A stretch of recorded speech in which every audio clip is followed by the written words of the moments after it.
tone was quizzical, studied pataphysical science in the home. Late nights all alone with a test tube.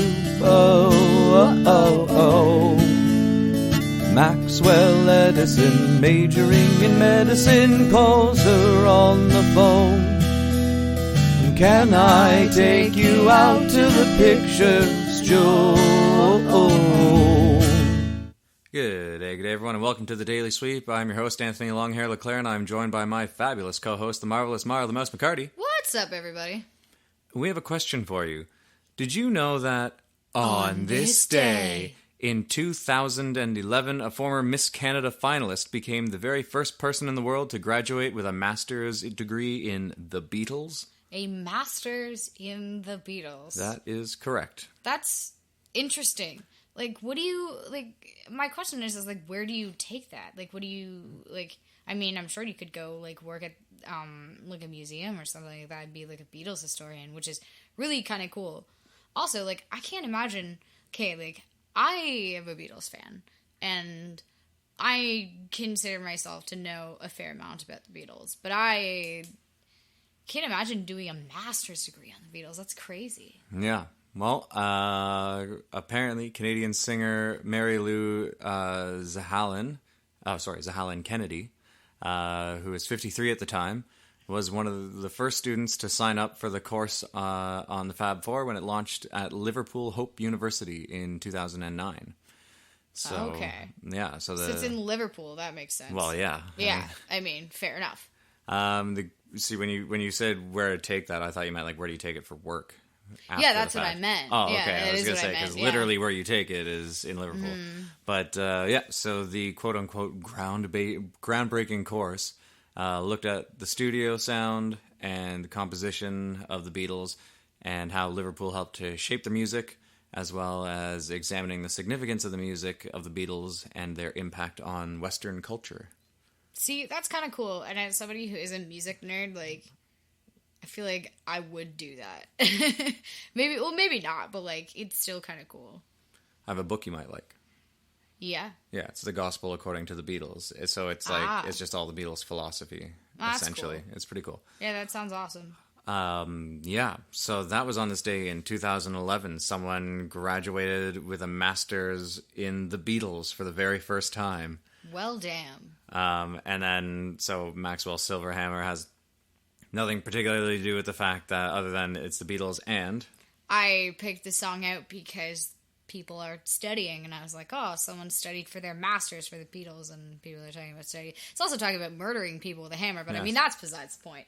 Anyways. After studying pataphysical science in the home. Anyway. Yeah, so that was on this day in 2011. On this day in 2020, we have a few gigs to plug today.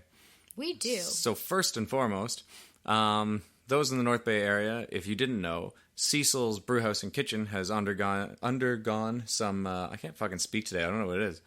It's undergone some intense refurbishment, apparently. Some intense renovations. And it's all different inside now. We haven't gone in yet. No, we haven't. I saw some pictures that like somebody on my Facebook had posted, and it looks pretty good on the inside. Good.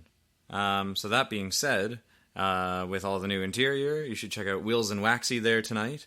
They're a fun duo. I think they play there fairly often.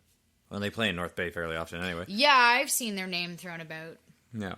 So that's from 9 till midnight at Cecil's Brewhouse and Kitchen. Or if you're not a fan of the new decor or whatever, or you just want to do some bar hopping downtown, then you head out from Cecil's. Well, actually, that starts at 9. Lou Dawgs' gig starts at 8, so you go one way or the other, doesn't matter. But hop back and forth between. And you could check out Peter Cliche at Lou Dawgs from 8 p.m. to midnight. And he'll be, rocking the Saturday night acoustics at Lou Dawgs.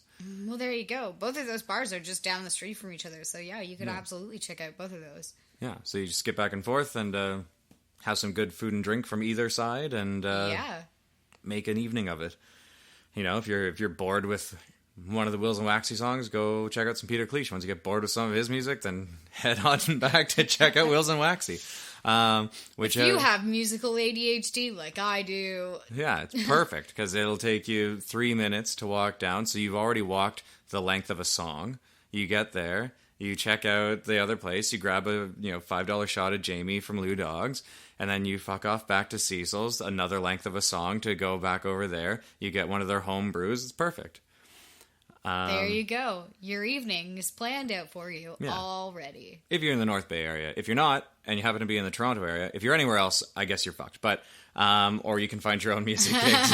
But we'll plug a gig in your area on another day. We're sorry. Yeah, just let us know when they're happening. Drop us a line, and then we'll plug them for you. Please do. But yeah, so if you're in the GTA, you should head on down to Duffy's Tavern, which is on Bloor. I used to play at Duffy's when I lived in Toronto. It was a fun spot. I had an open mic running there for a while, which was really good. It really sucked when I went to leave, though. Everyone was like, no, and then they just shut down the open mic, which was really sad. I was hoping that someone would take it over, but they were just like, well, fuck this. So, which I guess made me feel like kind of good because they're like, oh, well, they're just not going to do that if I'm not there. He is the open mic man. I think it was mainly the fact that they were like, oh, well, hey, if he's leaving, we're not going to bother finding someone else to do this. Let's just scrap it. Because there were all sorts of people from all different musical walks, which is the point of an open mic, by the way. But so it was all over the place, and it was great. But people were constantly like, oh, well, I thought this was just music. So when a comedian got up, they're like, oh, well, and they bitch about it. And then this set of twins would get up and do like a strange version of like Doors songs with like cool harmonies, and people would be like, these people are really strange. And this other duo would get up, and it was like this girl who had kind of like a Lainey-esque a voice. So it was like Mom's Mabley kind of voice, whatever. And the guy had... And the guy had like just like kind of a metal voice, but they were like a folk duo that did. Anyway, it was all over the place. That sounds awesome. And then some guys would come in and play like real low country, and like it was very strange. But so depending on the night, people would be like, oh, like this person again coming in. It's like, well, fuck off. It's an open mic. Even if I'm not a fan of whatever set is coming up, like they have taken it upon themselves to get the bravery to get up on stage and do their thing. So I will not criticize them for that. Correct. 1 second. Yeah. So, Duffy's Tavern tonight for, So, at Duffy's Tavern tonight from 9 p.m. till 2 a.m., check out Valyear Live, with Peak District and the House of Haunt. The House of Haunt. Ooh. Yeah. Duffy's Tavern's pretty cool. I mean, like, we always use the main floor stage. And it was like right in the window, so you could always see that someone was playing, kind of thing. But there is a basement stage that you go in, and they'll get bands in there and all that kind of stuff. So it's pretty fun. There's pool tables at the back, upstairs. And sounds like a cool place. Yeah, it is a pretty cool place. And I discovered just from the event that my old sound mixer Gary Adams is still there. I imagine setting up and mixing this gig. So hi, Gary. Hope you're doing well, and let me know if you're booking acoustic gigs there anytime, because Marla and I have got some music for you. Boy, do we ever. Yeah, so we would love to play there. And yeah, that's your daily sweep for the day. Yes, it is. It is. Mm-hmm. Cool. So go to Lou Dawgs or Cecil's if you're in the North Bay area. Go to Duffy's Tavern tonight if you're in the Toronto area. And we'll be back tomorrow to sweep something else out from underneath the proverbial rug. We'll see you guys later. But as she's getting ready to go, a knock comes on her door. Bang, bang, Maxwell's silver hammer came down upon her head. Clang, clang, Maxwell's silver hammer made sure that she was dead.